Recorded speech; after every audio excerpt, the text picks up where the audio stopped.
সীমান্ত জেলা করিমগঞ্জে বন্যার ভয়াবহতায় ৭৫% এলাকা প্রভাবিত। অবিরাম বৃষ্টিপাত ও বন্যা গত ২০ বছরের রেকর্ড ভাঙল সীমান্ত জেলায়। বিগত কিছুদিন ধরে চলে থাকা মুষলধারা বর্ষণ গোটা বরাক উপত্যকায় ব্যাপক প্রভাব ফেলেছে। একদিকে বৃষ্টির জমাজলে যখন নাজেহাল গ্রাম বরাকের জনগণ, অন্যদিকে বিভিন্ন নদীর জলস্তর বৃদ্ধি পাওয়ায় বন্যা পরিস্থিতি ভয়াবহ রূপ ধারণ করেছে। উপত্যকার ভারত-বাংলাদেশ আন্তর্জাতিক সীমান্তে এবারের বন্যা পরিস্থিতি গত ২০ বছরের রেকর্ড ভেঙে ইতিহাস রচনা করেছে।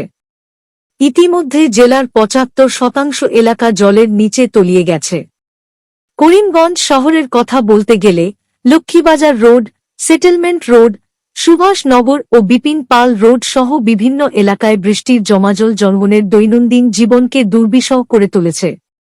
শহরের বর্তমান পরিস্থিতি ভয়াবহ রূপ ধারণ করায় করিমগঞ্জের কিছু উদীয়মান যুবক বাহনে লাইফ বোট নিয়ে বিভিন্ন এলাকায় পৌঁছে জলে আটকে পড়া জনগণকে উদ্ধার করে সুরক্ষিত এলাকায় পৌঁছানোর প্রয়াস অব্যাহত রেখেছেন। জেলার গ্রামীণ এলাকায়ও বন্যা পরিস্থিতি ভয়ঙ্কর রূপ নিয়েছে। পরিস্থিতি জটিল আকার নেওয়ায় করিমগঞ্জ প্রশাসন সহ বিভিন্ন সংস্থা ও সংগঠন সহ জেলা বিজেপির কর্মকর্তারা বন্যা পীড়িত মানুষের সহায়তায় এগিয়ে এসেছেন। স্থানীয় সাংসদ কৃপানাথ মালা ও করিমগঞ্জ জেলা বিজেপির সভাপতি সুব্রত ভট্টাচার্য জেলার বিভিন্ন এলাকায় পৌঁছে প্রভাবিত মানুষের খোঁজ খবর নেওয়ার পাশাপাশি সরজমিন পরিদর্শন করে গোটা বিষয় খতিয়ে দেখছেন। এদিকে স্টাফ বাহিনীও জেলায় উদ্ধার কাজে নেমে পড়েছেন।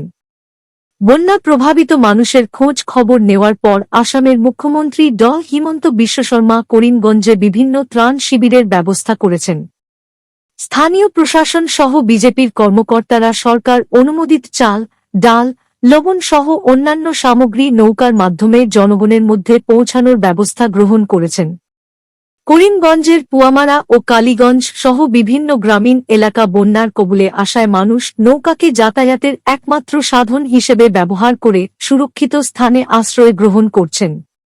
পরিস্থিতি ভয়াবহ রূপ নেওয়ার ফলে করিমগঞ্জের বিভিন্ন স্কুল, কলেজ ও বিবাহ ভবন জনগণের সুবিধার্থে খুলে দেওয়া হয়েছে। বন্যার ভয়াবহতায় পরে মানুষ জেলার বিভিন্ন দূর দূরান্ত থেকে এসে আশ্রয় শিবিরগুলোতে দিন কাটাচ্ছেন।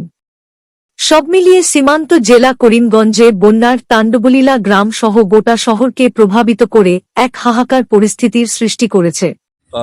করিমগঞ্জ জেলায় এবারকার যে বন্যা পরিস্থিতি যেটা হয়েছে বিগত 15 থেকে 20 বছরের মধ্যে এরকম হয়নি। এটা আবার প্রথমবার হয়েছে।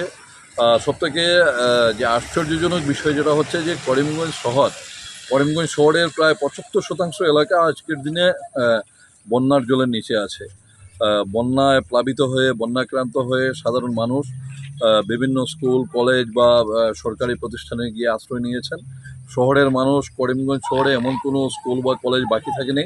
আজকের দিনে করিমগঞ্জ জেলা প্রশাসনের পক্ষ থেকে যে সমস্ত বিবাহ ভবন বা প্রাইভেট ইনস্টিটিউশন যেগুলো আছে সেগুলো রিকোজিশন করা হয়েছে। জেলা আয়ুক্ত মহোদয় এবং জেলা প্রশাসন পদক্ষেপ নিচ্ছেন মানুষদেরকে যাতে অন্ততপক্ষে সুরক্ষিতভাবে যারা জলে আবদ্ধ হয়ে গেছেন চতুর্দিকে তাদেরকে যাতে রেস্কিউ করে তাদেরকে অন্ততপক্ষে সঠিক ঠিকানায় যাতে তাদেরকে পৌঁছে দেওয়া যায়। আর এখন পর্যন্ত আমাদের মাননীয় মুখ্যমন্ত্রী শ্রদ্ধেয় ডক্টর হিমন্ত বিশ্ব শর্মা মহোদয়ের নির্দেশে করিমগঞ্জ জেলা প্রশাসন সঠিক পদক্ষেপ গ্রহণ করছে। আমরা রিলিফের কাজে মানুষদের অন্ততপক্ষে চাল, ডাল, তেল, লবণ এগুলো পৌঁছে দেওয়া হচ্ছে।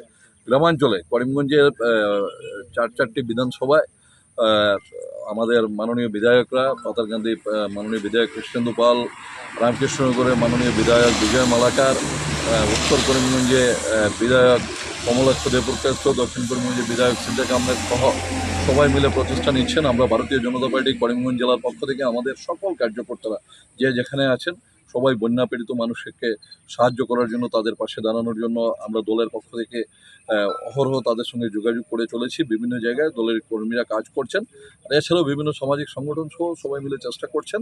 প্রশাসনের পক্ষ থেকে যতটুকু করণীয় আছে প্রশাসন সেটা করছে, তার জন্য জেলা প্রশাসন বা সরকারকে আমরা ধন্যবাদ জানাই এবং আমরা আহ্বান জানাই সাধারণ মানুষ যারা আছেন অন্ততপক্ষে যারা এখনও বন্যার করালো গ্রাসে পড়েননি তারা যাতে যারা যারা বন্যায় প্লাবিত হয়েছেন, বন্যাক্রান্ত মানুষ যারা আছেন তাদেরকে সহযোগিতা করেন।